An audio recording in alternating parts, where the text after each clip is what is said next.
Hey everybody, it's Ron from Pick Dawgz, and this is Ron's Rundown. We're going to go over the MLB games scheduled for Monday, May 22nd, 2023. And if you like what you see, make sure to give this video a big thumbs up and subscribe to our channel. Don't forget to put your baseball picks in the comments section below. And if you're looking for my best bets, you can find those at the Premium Picks tab at Pickdawgz.com. Alrighty, let's get into it. Here are the games for Monday in Major League Baseball. First up, it's the Arizona Diamondbacks taking on the Philadelphia Phillies. We're going to see Tommy Henry and Zach Wheeler as your projected starters. The Phillies have really struggled against left-handed pitchers in the month of May. When you look at their team OPS, they're dead last in baseball against those left-handers with a .563 team OPS and a strikeout rate of 31%, which is the highest in baseball in this month. And, Tommy Henry's not my favorite starting pitcher to back, that's for sure. But I do see some improvements in his game. We saw him pitch against the Giants, a team that also struggles against lefties back on May 11th. He pitched pretty well in that game, 6 2/3 of two-run ball.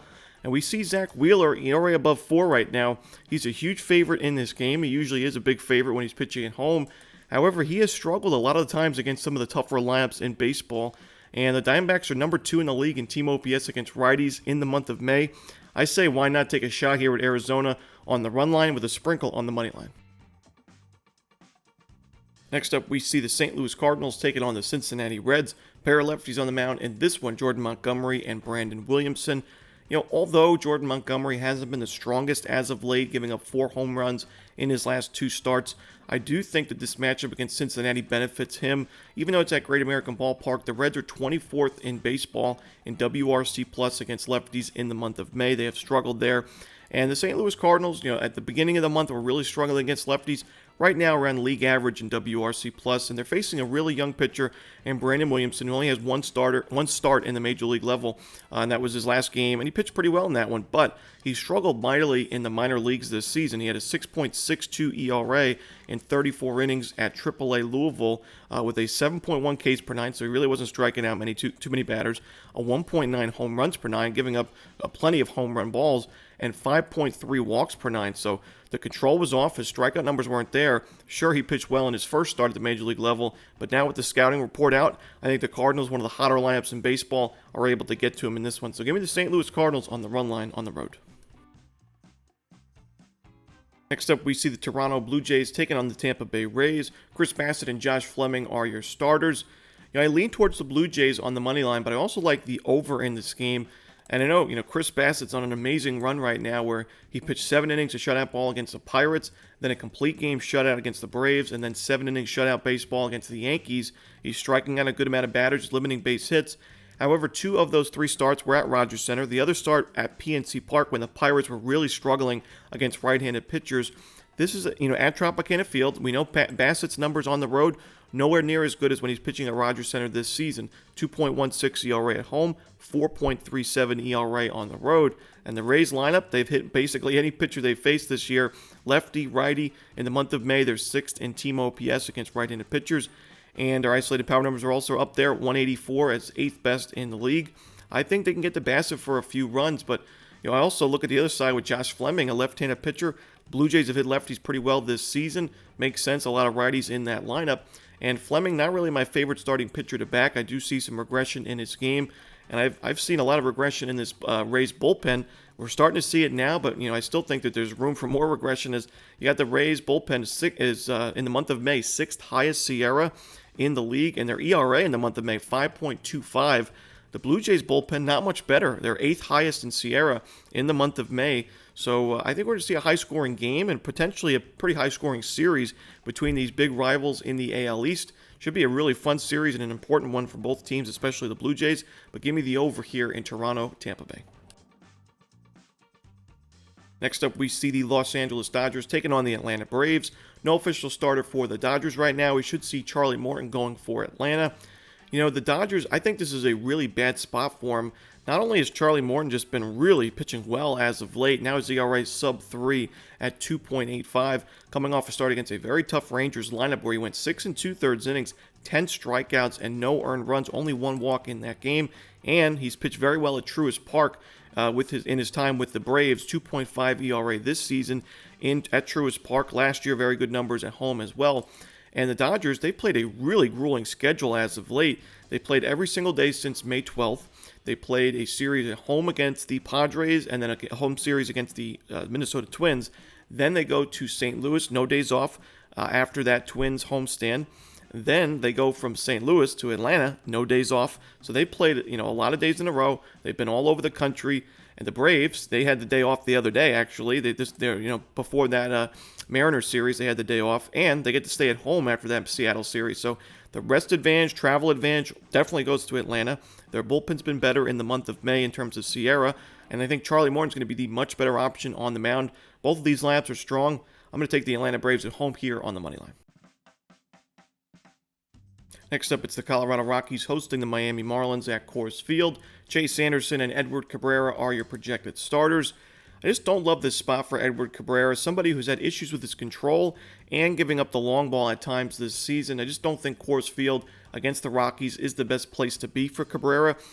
Sure, he can miss a lot of bats and earn strikeouts, which is important when you're pitching at Coors Field. But I do think the Rockies' bats have really improved in the last couple of series at home, at Coors Field against right-handed pitchers especially. And Chase Anderson, last year, not my favorite starting pitcher to back. This year, I have my concerns with regression, but he is, 10 innings of shutout baseball so far. And his first start as a Rocky was at Coors Field against the Reds, where he went 5 innings, 1 hit, 1 walk, 3 strikeouts, and shutout baseball. The Rockies didn't back him up in the run-scoring department in that game. I think they will in this game, and I like the price we're getting with Colorado. I just think there's a tough spot to be in for Miami. They've kind of had a tough travel spot. We're in San Francisco, now at Coors Field. I'm going to take the Colorado Rockies on the money line, taking that good price. Next up, it's the Boston Red Sox taking on the Los Angeles Angels. Chase Silseth and Tanner Houck are your projected starters. I think both of these starting pitchers are better than their current ERAs. The xFIP for both of these guys are much better than their ERA, but I also think that the bullpen advantage has to go to the Angels in this game. Both labs are hitting righties very well in the month of May, but the Red Sox bullpen has the 5th highest Sierra in baseball. Not where you want to be if you're the Red Sox going into another road series on the West Coast. The Angels bullpen, especially their late inning guys like Matt Moore and Carlos Estevez, have really pitched well in close games, and I do think the Angels have the upper hand there. So I'm going to take the Los Angeles Angels in what should be a pretty close game. Next up, it's the Chicago White Sox taking on the Cleveland Guardians. We're going to see Mike Clevenger and Hunter Gaddis on the mound in this one. This is a pretty brutal spot for the Cleveland Guardians, as not only do they have to play on Sunday Night Baseball, but they also have to play a doubleheader. Not many teams have to play a doubleheader and then Sunday Night Baseball and then get on the road and go back home from Citi Field in New York to Cleveland at Progressive Field. And Mike Clevenger already just faced this Guardians team, pitched pretty well in that game. Sure, it's tough to face the same team twice, but we've mentioned the Guardians' numbers against right-handed pitchers in the month of May have not been great. And Hunter Gaddis, an ERA above 6 so far this year, not really a trustworthy starter. So I'm going to take the Chicago White Sox on the money line. Next up, it's the Pittsburgh Pirates taking on the Texas Rangers. Dane Dunning and Luis Ortiz are your projected starters. Dane Dunning, although I do have some regression concerns in his game, he has been the much better pitcher so far in 2023. 4-0 with a 1.69 ERA. Now, he started the season out of the bullpen for the Rangers because their rotation was set and pretty loaded, but there's been some injuries. Jacob deGrom still not back yet, so Dunning has moved into that rotation when the Rangers have needed him, and he's really just done a great job. His last start, 6 innings, 1 earned run against the Braves of all teams. A really tough lineup there in a 7-4 Rangers win. He's just pitched really well in the starter role. He's starting to miss some more bats too, earn those strikeouts. He hasn't given up a single home run yet this year in 37 innings of work. Pirates' numbers against righties in the month of May have not been great. And Ortiz, an ERA above 5.5 so far this year. Dunning's just the much better option with the much better lineup. These bullpens are similar, but I'm going to take the Texas Rangers here on the money line on the road.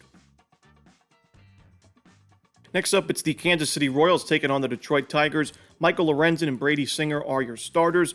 Similar to Dane Dunning, Michael Lorenzen's also somebody that I do have some regression concerns in his game, but he's pitched really well for the Tigers as of late. Got to give him credit. His last 2 starts against the Pirates and the Guardians, 13 innings combined.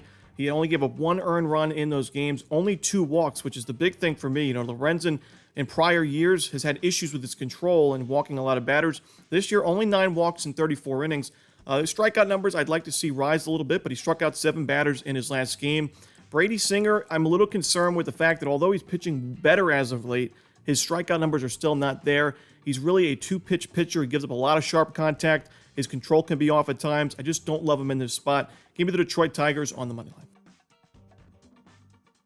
Next up, we see the Houston Astros taking on the Milwaukee Brewers. We're going to see Corbin Burnes and Christian Javier on the mound in this one.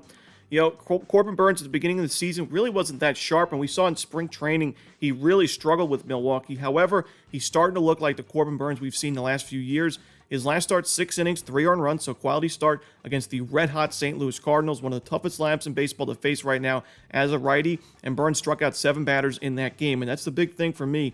Burnes' strikeout numbers are starting to pick it up. Overall, only 46 Ks and 51 2/3 this year, but in his last 12 innings, 14 strikeouts. So starting to miss some more bats. The Astros have struggled against right-handed pitchers in 2023, and I don't think Christian Javier is going to get a lot of run support in this game. Even though he could probably pitch pretty well and give the Astros a quality start, he's given up about a home run per game, as of late. His last 5 starts, at least 1 home run in 4 of those 5. That could be enough for the Brewers, especially if it's a 2 or 3 run homer to win this game. In the end, I expect a low-scoring game. I'd lean towards the under, but since the total's so low, not a ton of value. So give me the Milwaukee Brewers on the money line.